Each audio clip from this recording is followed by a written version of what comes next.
കുര്യ എടി നീ എത്ര ദിവസമായിട്ട് ഞാൻ വിളിക്കുക എത്ര മെസ്സേജ് അയച്ചു എടി ഇന്നാണ് നിനക്കൊരു മെസ്സേജ് അയക്കാൻ കണ്ടത് പാർക്കിലോട്ട് വന്നു പറഞ്ഞു. എടാ എനിക്ക് വീട്ടിൽ ചെറിയൊരു സീനുണ്ടായിരുന്നു. ഫോൺ എടുക്കാനോ കോൾ ചെയ്യാനോ മെസ്സേജ് ചെയ്യാനൊന്നും പറ്റിയ സാഹചര്യത്തിലല്ലായിരുന്നു. സോറിടാ.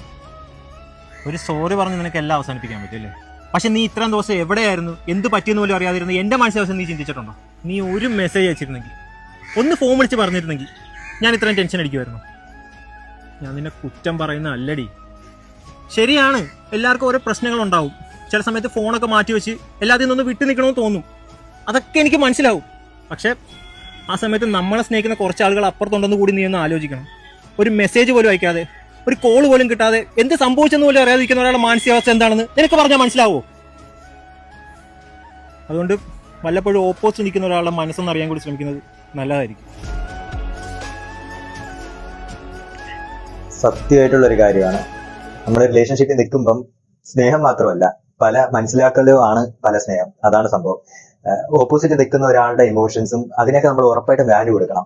എന്ത് പ്രശ്നമായിരുന്നാലും എന്ത് ഇതായിരുന്നാലും ഒരു 2 സെക്കൻഡ് അല്ലെങ്കിൽ ഒരു 5 സെക്കൻഡ് വിളിക്കേണ്ട, എന്തെങ്കിലും ഒരു ടെക്സ്റ്റ് ചെയ്താൽ തന്നെ തീരാവുന്ന പ്രശ്നമേ ഉള്ളൂ. അതിന് ആയിട്ട് ഇപ്പം ആണായിരുന്നാലും പെണ്ണായിരുന്നാലും അതിനെ ഓവർതിങ്ക് ചെയ്ത് എന്ത് ചെയ്തു, എന്തായി, എങ്ങനെയാന്നുള്ള രീതിയിൽ ഇരിക്കുമ്പം ആ അവസ്ഥേനെക്കാളും ഇത് ജസ്റ്റ് ഒന്ന് സൊല്യൂഷൻ നമുക്ക് കൊടുക്കാന്നേ ഉള്ളൂ സത്യം പറയുകയാണെങ്കിൽ. അതാണ് പറയുന്നത്, ഓപ്പോസിറ്റ് നിൽക്കുന്ന ആൾക്ക് അത്രയും പ്രാധാന്യം നമ്മൾ ഉറപ്പായിട്ട് കൊടുക്കുകയാണെങ്കിൽ ആ ഇമോഷൻസിന് നമ്മൾ അത്രയ്ക്ക് വാല്യൂ ചെയ്യുക. അതാണ് അതിന്റെ ഒരു സത്യാവസ്ഥ. അതല്ലാണ്ട് പിന്നെ എങ്ങനെ ഒരു റിലേഷൻഷിപ്പും എല്ലാം സ്ട്രോങ് ആയിട്ട് നമുക്ക് മുന്നോട്ട് കൊണ്ടുപോകാൻ പറ്റുക? അതാണ് അതിൽ നമ്മൾ ആദ്യം നോക്കേണ്ട ഒരു കാര്യം. എന്നെ മിസ് ചെയ്തിരുന്നോ? അല്ല, എന്നെ ഓർക്കാനോ മിസ് ചെയ്യാനോ ടൈം കിട്ടിയായിരുന്നോന്ന്. അത് അങ്ങനെ ചോദ്യം? നമ്മള് ഡെയിലി കോണ്ടാക്ട് ഇല്ലേ, പിന്നെ കണ്ടിട്ട് കുറച്ച് ദിവസമായി, അത്രയല്ലേ ഉള്ളൂ. ഈ ഡെയിലി കോണ്ടാക്ടും മിസ്സിങ്ങും തമ്മിലേ വലിയ ബന്ധമൊന്നുമില്ല. പിന്നെ ഈ പറയുന്ന ഡെയിലി കോണ്ടാക്ട് അത് ഞാനായിട്ട് തന്നെയല്ലേ മെയിൻറ്റെയിൻ ചെയ്തിട്ടുള്ളത്.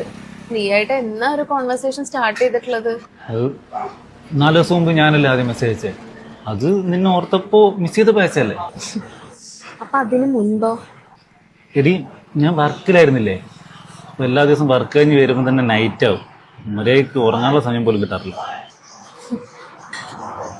ഈ മിസ്സിങ് എന്ന് പറയുന്നതേ നമ്മള് ഫ്രീ ആയിട്ടിരിക്കുമ്പോൾ മാത്രം നമുക്ക് വരുന്നൊരു ഫീലിംഗ് ഒന്നല്ല. പക്ഷെ നിന്റെ കാര്യത്തിൽ അതങ്ങനെ. പിന്നെ ഞാൻ നിന്നെ വിളിക്കുന്നതും മെസ്സേജ് അയക്കുന്നതൊക്കെ എനിക്ക് വേറെ പണിയില്ലാഞ്ഞിട്ടൊന്നും അല്ല. എടി, അത് വിട്. ഞാനിപ്പോ മിസ് ചെയ്യുന്ന മെസ്സേജ് അയക്കാതാണ് നിന്റെ പ്രശ്നം. ആ ക്രിഞ്ചൊക്കെ നമുക്ക് വേണം. വേണം, ഞാൻ ആഗ്രഹിച്ചിട്ടുണ്ട്. എടി, നിന്നെ കാണാൻ തോന്നുന്നു, എന്തൊരു മെസ്സേജ് എങ്കിലും നീ അയക്കുമെന്ന്. ഇനി അതും ക്രിഞ്ചാണെന്ന് നീ പറയരുത്. അങ്ങനെ എന്നും മെസ്സേജ് അയച്ചിരുന്നൊരു ടൈം നമുക്ക് ഉണ്ടായിരുന്നു. എടി, അതൊക്കെ സിറ്റുവേഷൻ മാറിയിട്ടുണ്ടാവും, പക്ഷെ നമ്മൾ മാറണം. അങ്ങനെ ഒരു മെസ്സേജ് അയക്കാൻ ഒരു 20 സെക്കൻഡ് നിനക്ക് ഉണ്ടായിരുന്നില്ലേ? അതോ ആ ഫീലിങ്സ് ആണോ നിനക്കില്ലാത്തത്? നീയിപ്പോ എന്താ പറഞ്ഞിരുന്നേ? എനിക്ക് നിന്നെ ഇഷ്ടമില്ലാന്നോ? ഞാൻ നിന്നെ സ്നേഹിക്കുന്നില്ലാന്നോ? അല്ല, നീ എന്നെ സ്നേഹിക്കുന്നുണ്ടെന്ന് ഞാൻ അറിയണമെന്ന്. എന്നെ കാണാൻ തോന്നുമ്പോ ഐ മിസ് യു എന്ന് നീ പറയുന്നത് എനിക്ക് കേൾക്കണം. ഞാൻ ഇട്ട് വന്ന ഈ ഡ്രസ്സ് പുതിയതാണെന്ന് നീ നോട്ടീസ് ചെയ്യണം. അതെനിക്ക് ചേരുന്നുണ്ടെങ്കിൽ സുന്ദരിയായിട്ടുണ്ടെന്ന് നീ പറയണം. ഇഷ്ടം കൂടുന്ന മൊമെന്റ്സില് ഐ ലവ് യു എന്ന് നീ പറയണം. സെക്സിന് വേണ്ടി അല്ലാതെ എന്നെ കെട്ടിപ്പിടിക്കണം.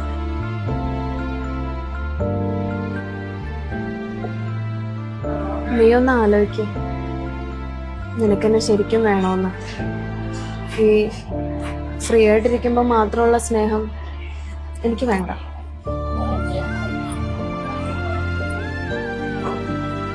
ഞാൻ നിന്നെ മിസ് ചെയ്തിരുന്നു ഒരുപാട്.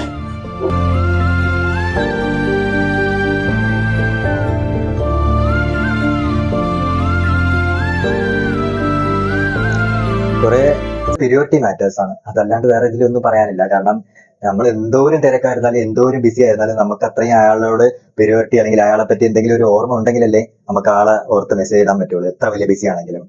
അപ്പം നമുക്ക് പ്രിയോറിറ്റി തരാത്ത ആൾക്കാരോട് നമ്മള് തിരിച്ചും അങ്ങനെ തന്നെ നിൽക്കുന്നതായിരിക്കും കുറച്ചുകൂടി നല്ലതെന്നാണ് എന്റെ ഒരു അഭിപ്രായം.